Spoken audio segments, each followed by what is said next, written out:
Olá, graça e paz para todos. Sejam todos bem-vindos.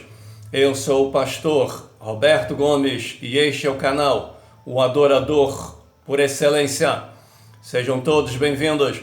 Hoje nós vamos meditar na palavra de Deus que se encontra no livro de Isaías, capítulo 1, verso 2 e 3. Ouvi-me, ó céus, e dá ouvidos, ó terra, porque o Senhor é quem fala. Criei filhos e os engrandeci, mas eles estão revoltados contra mim. O boi conhece o seu possuidor, e o jumento, o dono da sua manjedoura, mas Israel não tem conhecimento. O meu povo não entende. O tema da mensagem: ó geração incrédula e perversa. Faltava ao povo de Deus até mesmo juízo que os animais domésticos possuem. O boi e o jumento conhecem os seus senhores, mas o povo de Deus não o conhecia como seu Criador. O conhecimento indica um relacionamento pessoal e íntimo. Os filhos de Deus se rebelaram contra aquele que os criou e que os sustentava. Verso 2: prevaricaram contra mim. Prevaricar aqui é literalmente rebelar-se. O concerto de Deus com o povo de Israel, ou israelita, abrangia Judá e todo Israel, que também receberam dele a sua lei, o seu templo e as suas promessas. No entanto, viviam no pecado, menosprezavam o concerto divino e não reconheciam a Deus como a fonte da salvação e suas demais bênçãos. Por isso, Deus ia castigá-los. Verso 4 ao 9. Isaías retrata o povo de Deus, oprimido por seu próprio pecado ou iniquidade. Este termo também indica uma ação deliberada. Em vez de se voltarem para ele em arrependimento, os filhos de Deus o havia abandonado. Como médico dos médicos, o Senhor diagnosticou a enfermidade de Israel. No entanto, o povo se recusou a buscar em Deus a cura que precisava. Os poucos sobreviventes que restaram são uma demonstração da graça de Deus. Verso 10 a 17. A verdadeira religião possui uma dimensão interna e outra externa. Príncipes de Sodoma e o povo de Gomorra são designações figurativas para os líderes e habitantes de Judá, indicando que o pecado do reino era tão grande quanto o de Sodoma e Gomorra. As cidades sobre o qual o Senhor fez chover enxofre e fogo no tempo de Abraão. O Senhor rejeitou os sacrifícios e a observância religiosa de seu povo. As ofertas estão descritas como vãs ou inúteis, pois o povo não estava vivendo segundo as prescrições morais e éticas da sua relação de aliança com o Senhor. A essência da verdadeira religião consiste em uma vida de pureza moral e ética e em ajudar os desamparados na sociedade. Verso 15: as vossas orações não as ouço. O pecado na vida do crente levará Deus a desviar seu rosto de suas orações. Capítulo 2, de 2 a 5. Se firmará o monte da casa do Senhor. Isaías profetiza a respeito de um período quando o governo divino se estabelecerá em toda a terra. Toda iniquidade, injustiça e rebelião dirigidas contra e suas leis serão debeladas, e a justiça prevalecerá. Todas as nações, judeus e gentios, adorarão ao Senhor e servirão. Verso 11: a altivez dos varões será humilhada. Uma das graves consequências do orgulho humano é a crença de que a pessoa não depende de Deus para decidir como deve viver, bem como para decidir sobre o que é certo ou errado.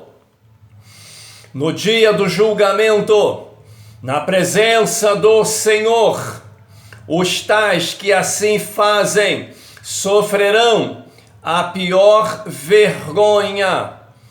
Capítulo 3, verso 10. Dizei aos justos. Isaías foi ordenado a encorajar os que permanecem fiéis a Deus no meio de um povo ímpio. Os justos sofreriam agora por amor à justiça, mas posteriormente teriam vitória e Deus os recompensaria ricamente. Aos ímpios, porém, Deus reserva o castigo. Capítulo 4, verso 2. O renovo do Senhor. Este é um título do Messias. Ele brotará como um rebento da raiz de Davi. Cristo reinará sobre o remanescente fiel em Jerusalém e cuidará dele com grande solicitude e amor. Verso 3. Serão chamados santos.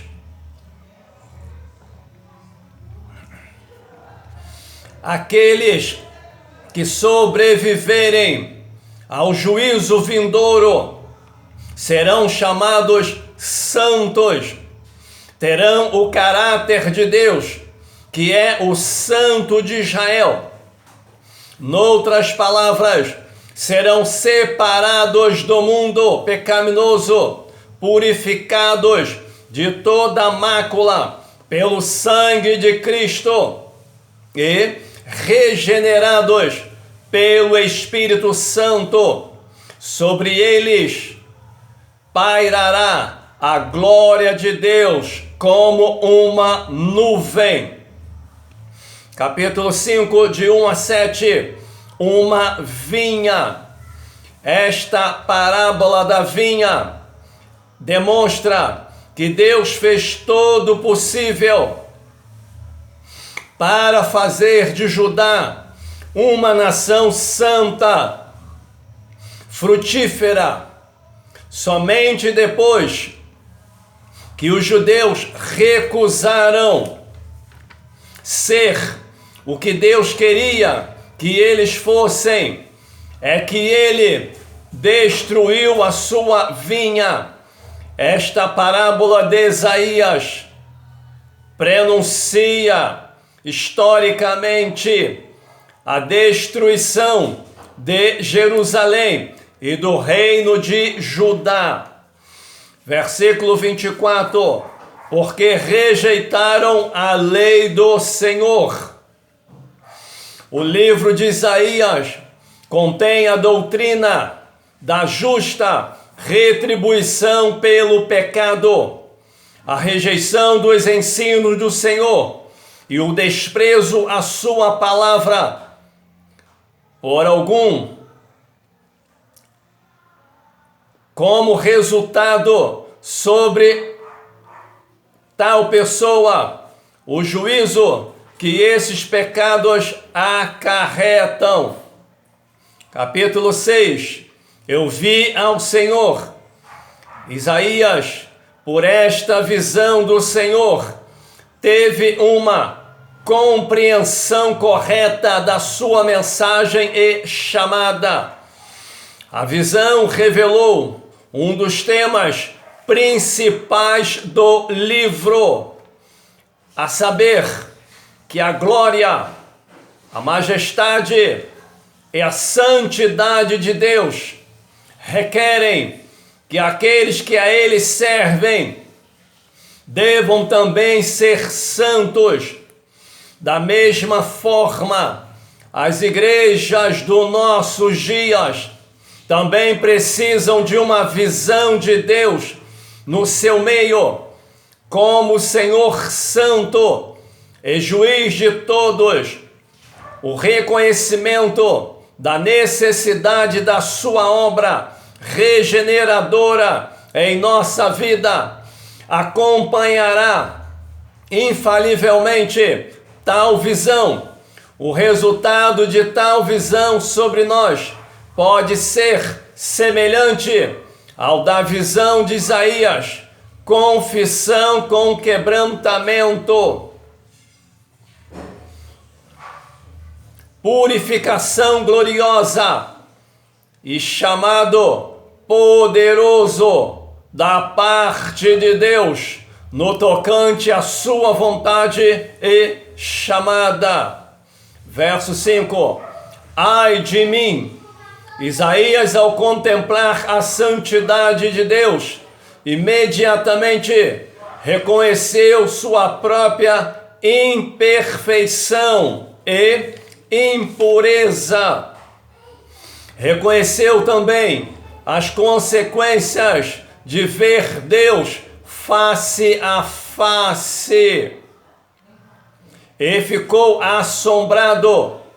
Deus então purificou os seus lábios e o seu coração e o tornou apto a permanecer na sua presença como servo e profeta. Verso 8: a quem enviarei? Só depois de purificado é que Isaías foi designado para profeta. Esse trecho nos faz lembrar a grande comissão de nosso Senhor ressurreto, que ordenou proclamar o evangelho da salvação a todo mundo. Se aquela ordem de sair apoderar-se do nosso coração, devemos responder da mesma maneira que Isaías: eis-me aqui, envia-me a mim. Capítulo 7, verso 14: virgem conceberá, Emanuel. No original, o termo pode significar virgem ou mulher jovem em idade de casar. A aplicação imediata desse sinal seria acima, nubente, ou uma nubente que fora virgem até ocasião do seu casamento. O pleno cumprimento desta profecia ocorreu quando Jesus Cristo nasceu da Virgem Maria. Capítulo 8, verso 8. Emanuel. Em meio à profecia de Isaías, o Espírito anuncia uma esperança futura. Não importa o que houver, os fiéis de Deus não precisavam ter medo. Emanuel significa Deus conosco. Este nome revestiu-se de novo e profundo significado com a vinda pessoal ao mundo do Filho unigênito de Deus. Deus conosco era a proteção de todos que nele confiassem. Capítulo 10, verso 20. Os resíduos de Israel. Isaías volta a garantir aos cristãos fiéis que depois de Deus julgar Israel, um remanescente fiel que confiava no Senhor seria preservado, restaurado. Esse remanescente seria o verdadeiro Israel de Deus. Oremos. Senhor Deus e Pai, Pai de nosso Senhor e Salvador Jesus Cristo, nós te louvamos, nós te adoramos na beleza da tua santidade.